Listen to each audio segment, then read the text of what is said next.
This is one of the most interesting objects, I think, in the exhibition. It's actually the oldest. It's from the 11th century, and it's a Tantric diagram from Western Tibet.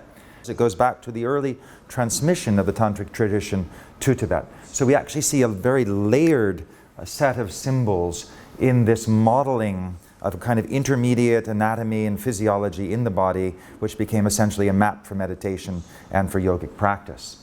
So what do I mean by these layers? What we see is actually a female figure. We know that because of this boar's head coming out from the top of the head.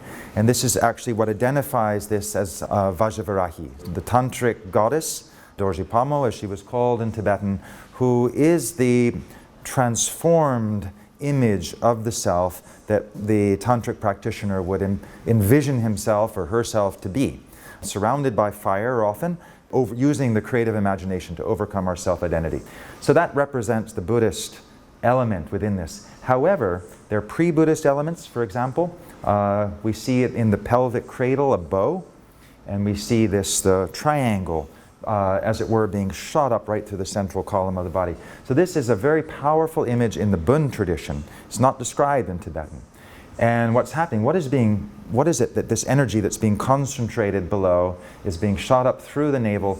And what we see here, again, are our snakes, the serpent energy. We see a red and a white serpent, and in the center a golden uncoiling serpent.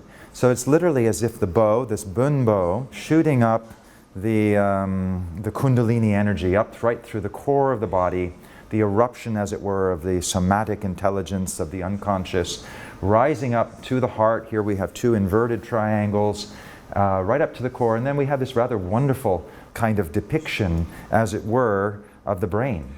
But presented as a kind of magical diagram using particular syllables. But what makes it particularly unusual is that this is not specifically Buddhist, it's not specifically Bön, and it actually is showing an element that was unique to Shaivite Tantric traditions of India that you don't see anywhere else in Tibetan art, this depiction of these side channels and the central channel as serpents. So this is a very, very clear evidence that how Kundalini yoga and the Hindu Tantric tradition influenced the development of these internal Tantric yogas in Tibet. And then even more particularly interesting, we see behind that a swastika. We can see its elements here just kind of sticking out, but we also see it in the left hand. This was a very, very central image both in Bön as well as in the Jain traditions that also actually trace their origins to far western Tibet, to Mount Kailash, where all these traditions actually came together. The Jain, the Hindu, the Buddhist, and the Bön. So actually what we're seeing here is a kind of map, as it were, a diagram for meditation, drawing together all of these traditions into a composite image of how we actually transform our whole sense of who and what we are, using this kind of symbolic anatomy up through the very axis of the body to bring about an altered perception, an altered state of being.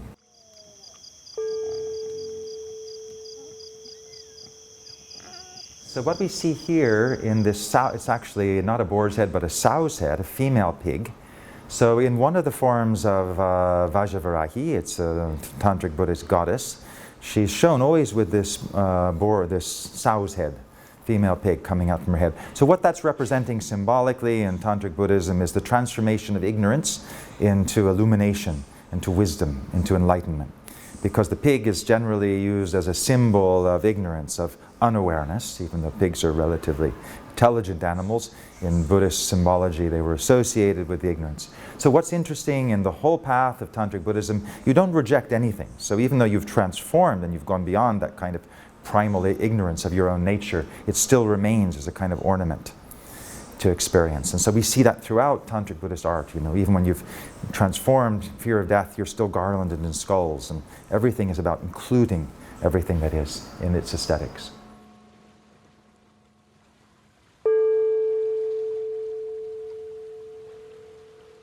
So at this same time that the Lukang murals were created, at the very end of the 17th century, literally in the decade before that, the same governor of Tibet had actually consolidated Tibetan medical knowledge in a form of 79 scroll paintings.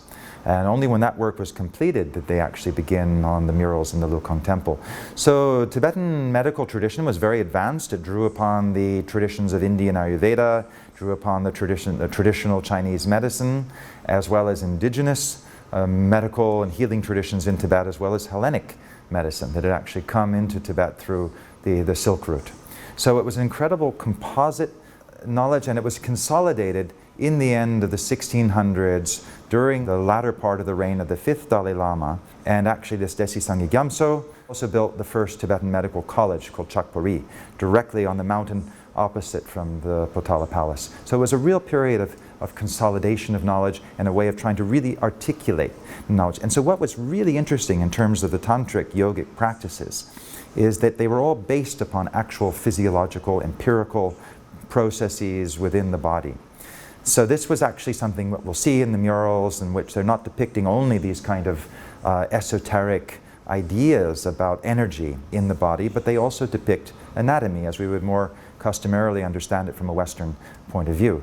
And so a lot of what Tibetan medicine was about was trying to actually to bring these traditions together, and that was called Chömen. It was called literally Chö, meaning Dharma or religion, and medicine. So it was about medicine and meditation. How could these be brought together so that we're not only just trying to reach enlightenment, but we're actually healing the body, we're transforming the body, and bringing about an optimal state of health, a transfigured state of being in which longevity, increased well-being, increased physical stamina and resistance were all part of this process of transformation.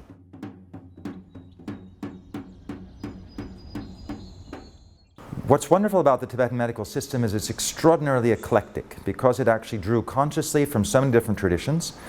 As I mentioned, it drew from the Chinese, from the Indian, from the Hellenic, but also very deeply from its own indigenous, Bön, shamanic, animistic traditions. So you'll see even in these 79 scroll paintings, very specific paintings to deal with how do we deal with spiritual diseases, provocations from these elemental beings in the landscape. So they're basically included within, you could say, the therapeutic treatments of Tibetan medicine were also shamanistic exorcisms, different ways of relieving the body and the mind of these almost sort of states of possession. And particularly this goes right back to the very heart of the Lukang Temple, because there were certain kind of untreatable, medically untreatable diseases that were believed to be caused by the Lu, by these Nagas.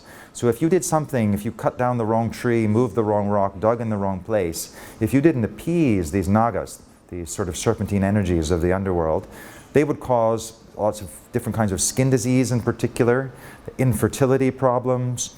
And so Tibetan medicine said these are things that we can't treat through drugs. We can't treat it through any kind of palliative. The skin disease will never go away no matter what kind of cream or ointment you might put on.